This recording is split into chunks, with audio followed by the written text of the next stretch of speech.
This is Victor Shea. It is Tuesday, May 9th. More than ever before, Donald Trump is in greater legal jeopardy. As of right now, the jury in the E. Jean rape trial against him is about to begin their deliberations for a potential verdict. He also faces investigations not just on the federal level by special counsel Jack Smith regarding Mar-a-Lago on January 6th, but he also faces state and local investigations by people like Fani Willis, Letitia James, and Alvin Bragg. This is the first time that Donald Trump maybe, just maybe, will face accountability for his wrongdoing. And today, I am lucky to be joined by someone who knows how much legal jeopardy Trump is in because he once served as Trump's former lawyer, and that is, of course, Michael Cohen. Michael, it is so great to see you. Thank you so much for joining me this morning. Good to see you, Victor. So I want to start off with this E. Jean Carroll case. I'm wondering, have you watched it, and are you at all surprised that Donald Trump didn't end up testifying? No, in fact, several days ago, I was doing my podcast with Ben Meiseles called The Political Beatdown. Yes. And I had turned around and there was a photo of Donald in Scotland with two other individuals holding shovels. And I had turned around and I said, you know exactly what he's shoveling there because there's no chance in the world that he's going to sit for this trial. First of all, it would be possibly malpractice on the lawyers to allow him to sit because, as you've seen from that deposition that is going around from a year ago, I mean, everything that comes out of his mouth is just insane, and it's just crazy talk. And there's so many things. There's so many. I don't know, what kind of language I could use on this program as I use on my own. All you want. I mean, how stupid is that deposition for them to allow him to sit there? And now the fact that it's out there, it just goes to show you how truly insane that the man actually is. Yeah. No, I mean, insanity is the exact right word. And I'm wondering if you can think of, what is the reason why? He said he would show up and testify. The judge gave him the deadline of Sunday at 5 p.m. Eastern. He didn't end up showing up. Is there any other reason you can think of other than he knows that the facts and truth aren't on his side and that he's scared? Yeah, it's also to make a headline. You see, Trump doesn't think the way you do, Victor. He doesn't think the way normal people. To him, there's no press that's bad press, even when you're talking about a sexual assault case. So for him to turn around and to make front page, that Donald may show up to, have them talk about him on the news, it's all about feeding his fragile ego. Yeah. Well, do you have any prediction about what's going to happen in this case now with the jury about to begin deliberations? Now, I want people to remember something. This is not a criminal case. It's the way that it's sort of put forth by media, it's somewhat disingenuous. This is a civil case, no different than the case that I have in July against Trump and Trump Organization for my legal fees. No different than the New York Attorney General case, Tish James, our unsinkable Attorney General, right, against Donald Trump and Trump Org for the baseline of $250 million plus. These are all civil matters. So, is Trump thinking that this is going to hurt him? The answer is no. What he'll claim at the end when he will lose in this case, it's my prediction that he will lose, and I think it will be a substantial number. What will then happen is he will claim that this is merely just the radical left, right? He had no shot. This is all anti-Trumpers that George Conway induced. They've awarded E. Jean, off of this nonsensical case, this lie, blah, blah, blah, all the things that he throws out there on a regular basis. And he will not take accountability for this case. Which is sad. By the way, it's no different than last night. I had filed our response to the talk about ridiculous case of Trump versus me for $500 million. We filed our opposition papers, our motion to dismiss, as well as our memorandum of law. I suggest that you read it because it really portrays Donald for who and what he truly is and why he filed that lawsuit, which is all based upon retaliation. So I want to ask you more about that. Can you talk more about first? You mentioned retaliation is the reason why he's doing this. Talk more about kind of what he's charging you, or I guess what's in that lawsuit, and your response to that. Well, he charges violation of an NDA, despite the fact that they never attached the NDA. Oh And my gosh. truthfully, I don't recall ever signing an NDA. Hmm. It's not the first time that we've heard about this NDA.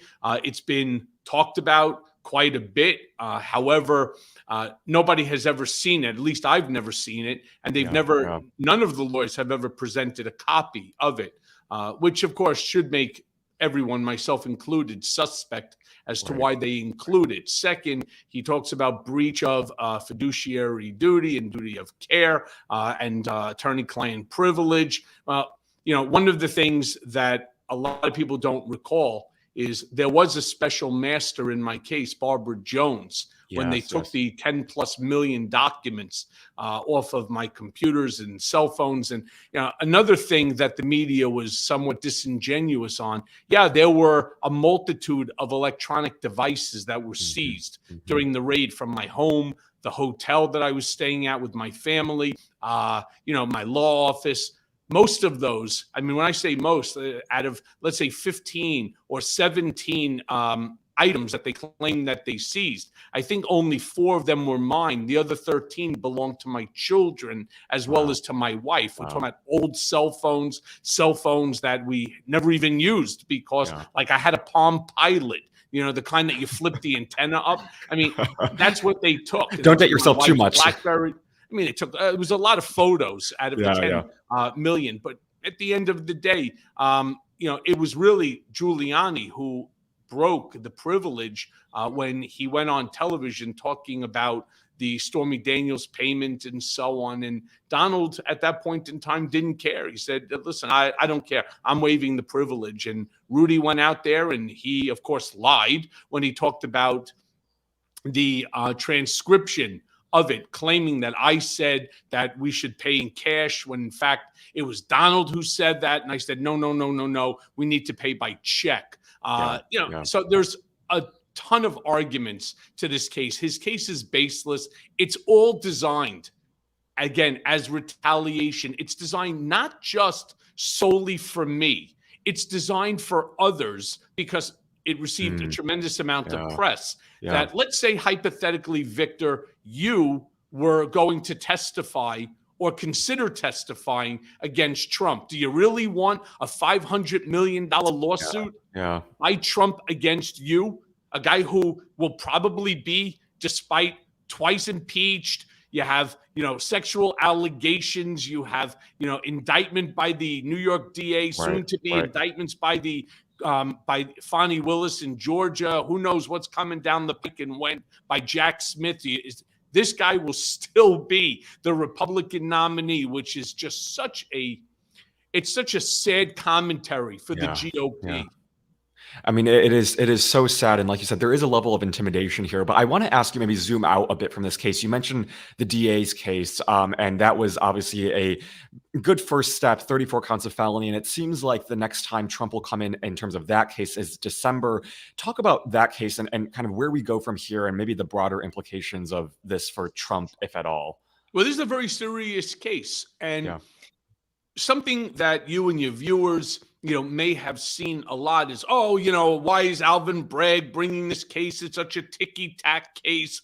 It's nothing compared to seditious conspiracy, January 6th, or the theft of the Mar-a-Lago documents, right? yeah, Or even, for example, trying to overturn the election results in Georgia with Brad Raffensperger, and now, of course, being handled by DA Fonnie Willis. And I grant you that of the, let's say, 4 cases, this one would rank at the bottom in terms of importance. It's campaign finance violation and so on.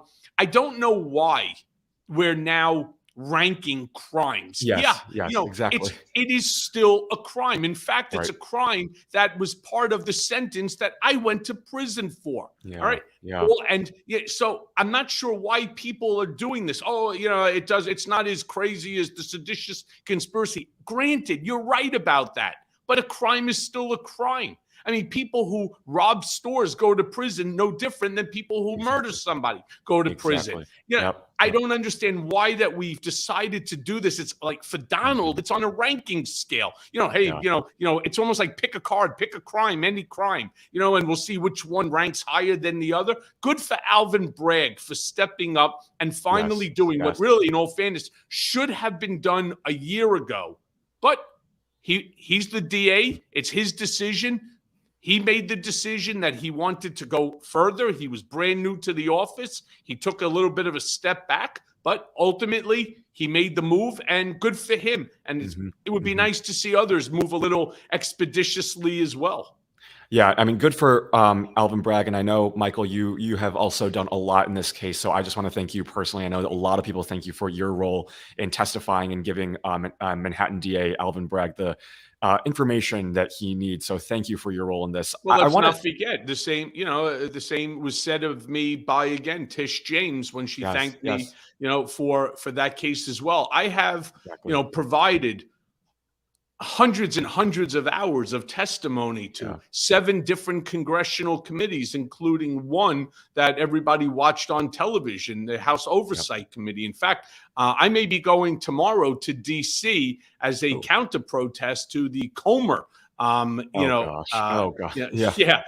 Comer's hearing tomorrow.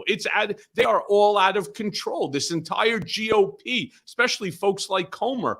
I don't understand what they're doing. Do they not understand that Donald Trump is the single most dangerous individual to America's democracy? I don't understand why they are ignoring this, why they are interested in turning a democracy into an autocracy. I mean, we really need to have our heads examined. Yeah.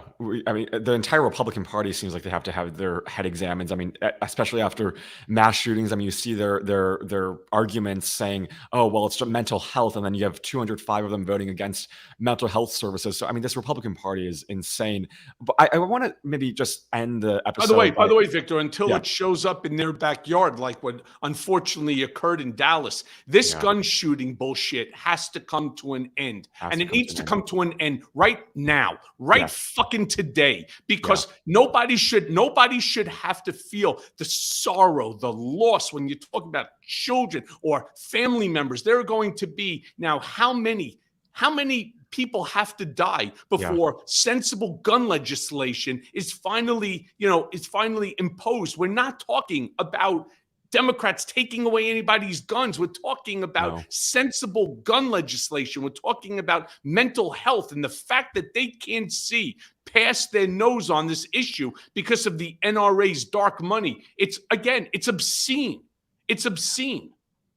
I could not have said it better. I want to end the episode by asking you about Trump because you know him better than most people do, and I'm wondering. I mean, after all of this, after all of the legal challenges against him, do you think he will ever change in anytime soon? Change in terms of what? His personality, the authoritarian interest that he has in converting America's democracy into an autocracy for him and his family? Hell no, right? Yeah. He has now tasted the power.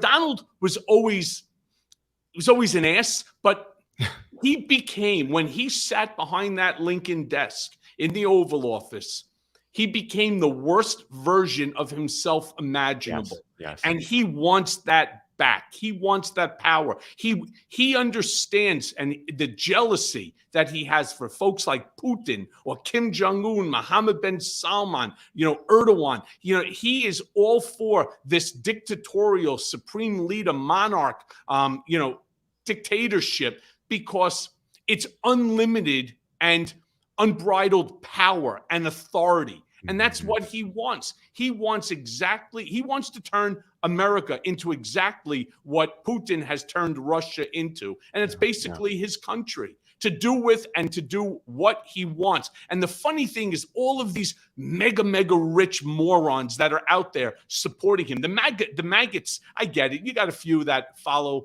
and decide that they want to come here.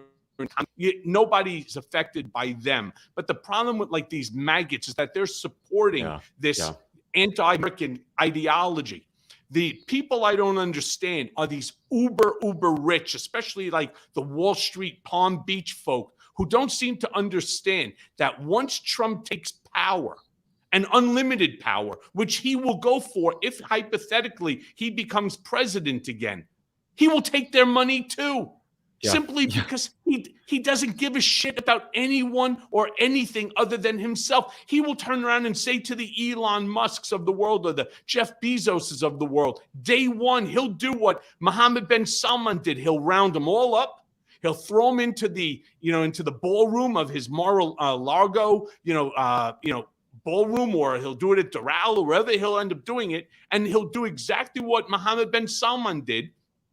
Either you sign over your wealth to me to the extent that I want, or I'm going to hang you by your neck.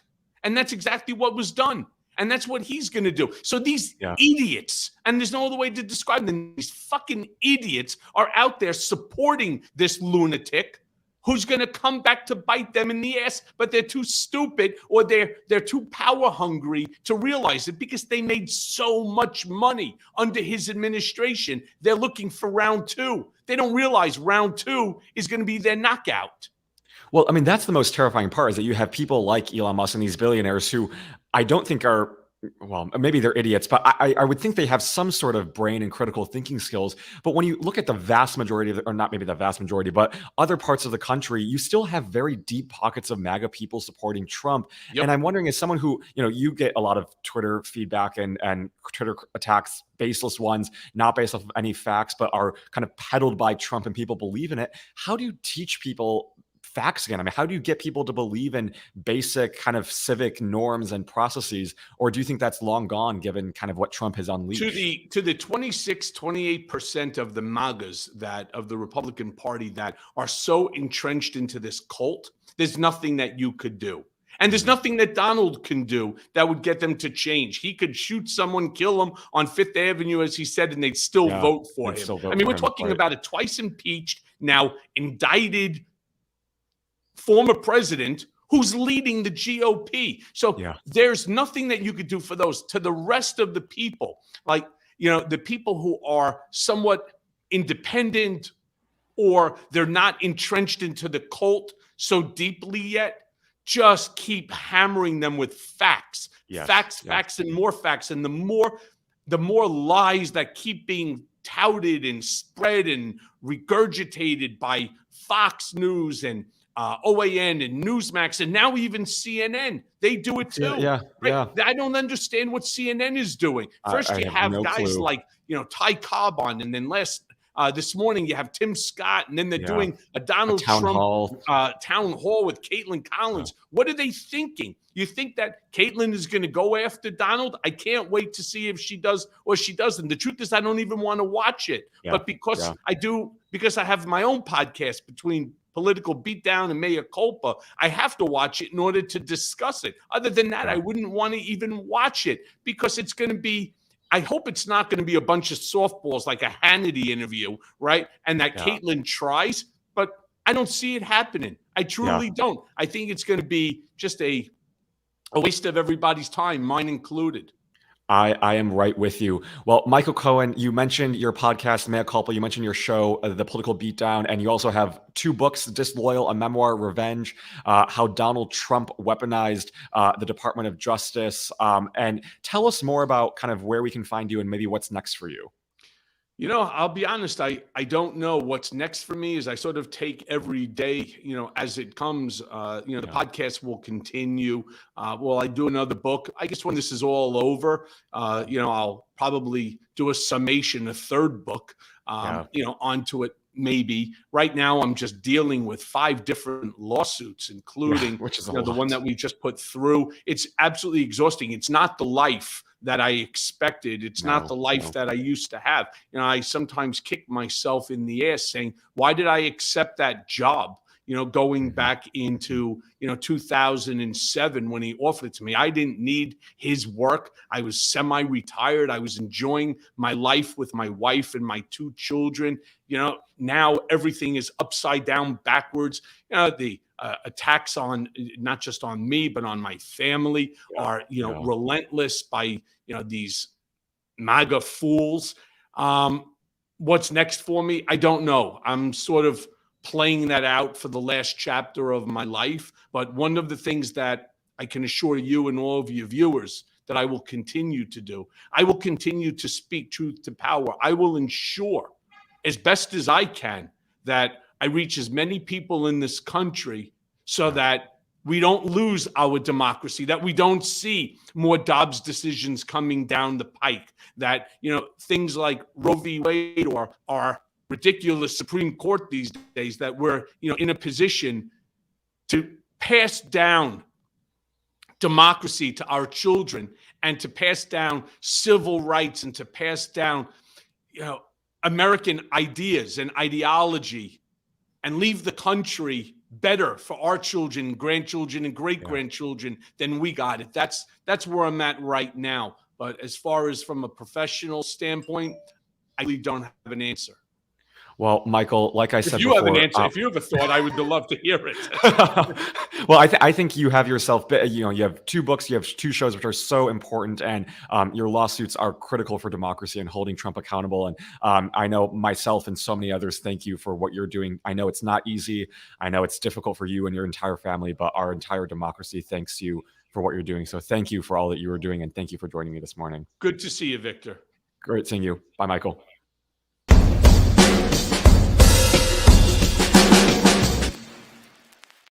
Well, that was a sobering episode with Michael Cohen. Of course, this is someone who didn't do the right thing at first. He joined Donald Trump as a lawyer. He did a lot of his bidding, but this is someone who I think really has learned his lesson and is now doing everything he can to help democracy. And I think for people who criticize him for doing the wrong thing at first, I understand, but this is someone who is really, really doing all that he can to prevent Donald Trump from holding into office. And we need more people like Michael Cohen, who shows us not to be afraid to speak truth to power, not to be afraid to come out and hold powerful people accountable. And so just thank you, Michael. Hope you all check out his 2 books, which are great.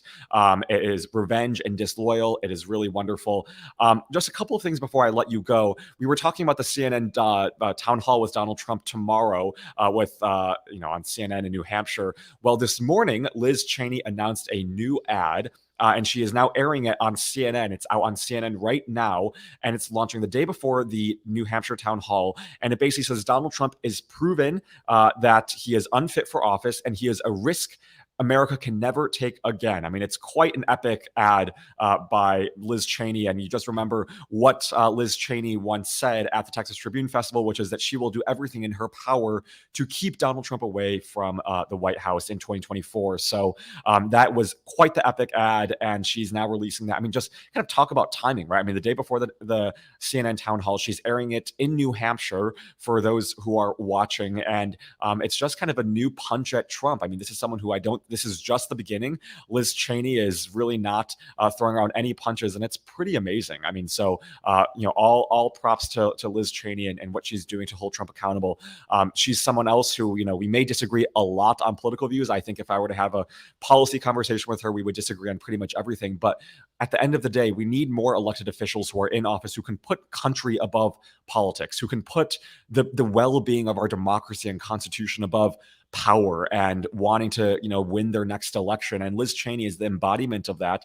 And right now we're seeing a Republican Party that just has none of that. I mean, you saw with kind of what's happening right now with the latest round of mass shootings. And just like Michael said, you cannot even rely on these people to do the right thing and put our children and put our country above their well-being. And the only reason why, and the only kind of solution and the way forward is just like someone in the comments said, is vote them out. I mean, right, 2024, I cannot stress this enough. I know we're going to talk about this a lot in future episodes, but we cannot stress enough the importance of your voice. If you register to vote, if you vote in 2024, and then encourage all of your friends and all of your folks to vote, that can be a huge ripple effect. And that's what we need heading into 2024. Everyone doing their part to save our democracy, because that's the only way we're going to teach them a lesson. That's the only way we're going to get the country that we want, is if we vote. And so 2024 is that moment for us, because if we don't, I mean, you're going to have Republicans who continue putting their lives and their power above all of ours. And all of us should be frankly sick and tired of it and